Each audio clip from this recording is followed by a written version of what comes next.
নমস্কার বন্ধুরা, আজকে আমি আপনাদের সাথে রয়েছি অ্যাডেনিয়াম গাছের রোজি ভ্যারাইটির ফুলের সৌন্দর্য নিয়ে। আমার ছাদে অসংখ্য রোজি এবং সিঙ্গেল ভ্যারাইটির গাছ রয়েছে। সপ্তাহখানিক আগে আপনাদের সঙ্গে সিঙ্গেল ভ্যারাইটির ফুলের সৌন্দর্য নিয়ে শেয়ার করেছি। আজকে রোজি ভ্যারাইটি ফুলের সৌন্দর্য নিয়ে শেয়ার করব। আর তার আগে আপনাদের যেটা দেখাচ্ছি, দেখুন যে গাছের পরিস্থিতিটা এই রকম পাতা হলদে হয়ে পড়ে যাচ্ছে। এটাই এখনকার এই অ্যাডেনিয়াম গাছের স্বাভাবিক যে পদ্ধতি, যে গাছের পাতা হলুদ হয়ে ঝরে যাবে। ঠান্ডা আসছে, নভেম্বরের 15 তারিখের মধ্যে দেখবেন যে গাছের প্রায় 90% পাতা গাছের হলুদ হয়ে ঝরে যাবে। দুশ্চিন্তা করবেন না, এটাই স্বাভাবিক। বললাম যে শীতকালে এই গাছ ডরমেন্ট পিরিয়ডে থাকে, অর্থাৎ নিস্তেজ হয়ে পাতা ঝরিয়ে থাকে। আবার মার্চের দিকে গরম এলে তখন আবার গাছে পাতা হয়। রোজি ভ্যারাইটি ফুলের সিঙ্গেল কালার বা বাই কালার এবং ডবল পেটাল ফুলের সৌন্দর্য রয়েছে। অসংখ্য ফুল রয়েছে। এই মুহূর্তে আমি হয়তো 45-48টা ফুলের সৌন্দর্য নিয়ে আপনাদের সঙ্গে শেয়ার করছি। যে এগুলো অনলাইনে আমি কিনেছি। আপনারা যদি এখান থেকে কালারটা পছন্দ করে বা ভ্যারাইটিটা পছন্দ করে নেন, তাহলে সুবিধা হবে যে এই কালারের বা এই ফুলটা আমি নার্সারিতে দেখিয়ে সেখান থেকে চারাটা সংগ্রহ করবেন। গ্রাফটিং চারা নেবেন, যেটা রোজি ভ্যারাইটির চারা এই সময় অনলাইনেও পাবেন, বা নার্সারিতে ফুলের ছবিটা দেখালে তারা নিশ্চিত ওই ধরনের গাছটি আপনাকে দিবে। আর এই গাছের পরিচর্যার বিষয়ে আগেও বলেছিলাম যে অন্যান্য গাছের অনেক কিছু সমস্যা রয়েছে, এর শুধু পচন রোগ ছাড়া, মানে ওভার ওয়াটারিং হলে যে পচন রোগ, সেটা ছাড়া আর সমস্যা নেই। আগের ভিডিও বলেছিলাম।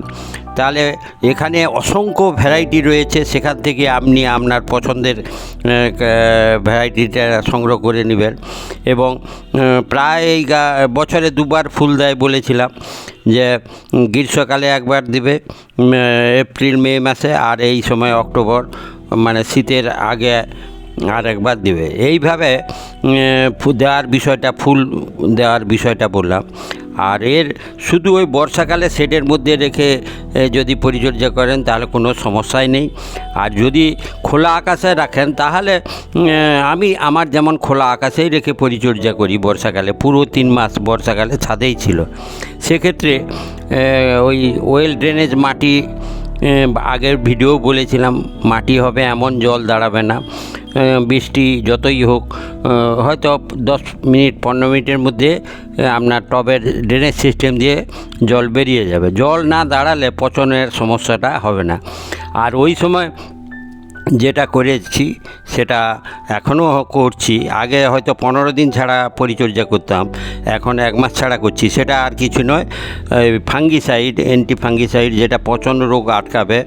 সে সার বলুন বা ব্যাভিস্টিন বলুন, যেটাই আপনার কাছে থাকবে সেটা স্প্রে করা এবং মাটিতে দেওয়া। এটা এই গাছের উল্লেখযোগ্য একটা পেস্টিসাইড। আর যাই বলুন, এটাই যে ছত্রাকনাশক কোনো কিছু যদি বাড়িতে থাকে, তাহলে এই গাছের আর অন্য কোনো পেস্টিসাইডের প্রয়োজন হবে না। ওটাই হচ্ছে পচন রোগের উল্লেখযোগ্য একটা ঔষধ।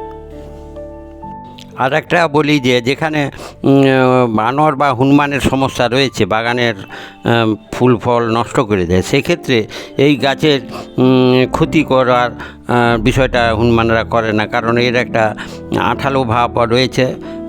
পাতা বা কাণ্ডে কাটলে একটা সাদা দুধের মতো অংশ বের হয়। যাই হোক, গাছ ক্ষতি করবে না, এই গাছের কোনো রকম ক্ষতি করে না বানর বা হনুমান। ফলে নিশ্চিন্তে আপনি আপনার ছাদে এটা লাগাতে পারেন। এবং পরিচর্যা বললাম, সারাদিন রোদ্রু লাগবে এমন জায়গায় রেখে পরিচর্যা করা। যত রোদ লাগবে তত গাছের মানে বৃদ্ধিটা বা বেড়ে ওঠাটা খুব ভালো হবে। আমি একাধিক ভিডিও নিয়ে অ্যাডেনিয়াম গাছে শেয়ার করেছি। যদি আপনাদের প্রয়োজন থাকে পুরনো ভিডিও দেখে নেবেন। এখন শুধু ফুলের সৌন্দর্য আপনারা দেখতে থাকুন। একের পর এক প্রায় 45-48টা রোজি ভ্যারাইটির ফুলের সৌন্দর্য এই ভিডিওতে রয়েছে। এখান থেকে আপনি আপনার পছন্দ কালার নির্বাচন করতে পারবেন। নার্সারিতে গিয়ে সেই ফুলের ছবি দেখে আপনার চারা সংগ্রহ করে রিপোর্টিং করে পরিচর্যা করে আপনার ছাদও ফুলে ভরিয়ে তুলতে পারবেন। ধন্যবাদ বন্ধুরা। আপনারা এখন ফুলের আরও অনেক সৌন্দর্য রয়েছে, পর্যায়ক্রমে আপনারা দেখতে থাকুন।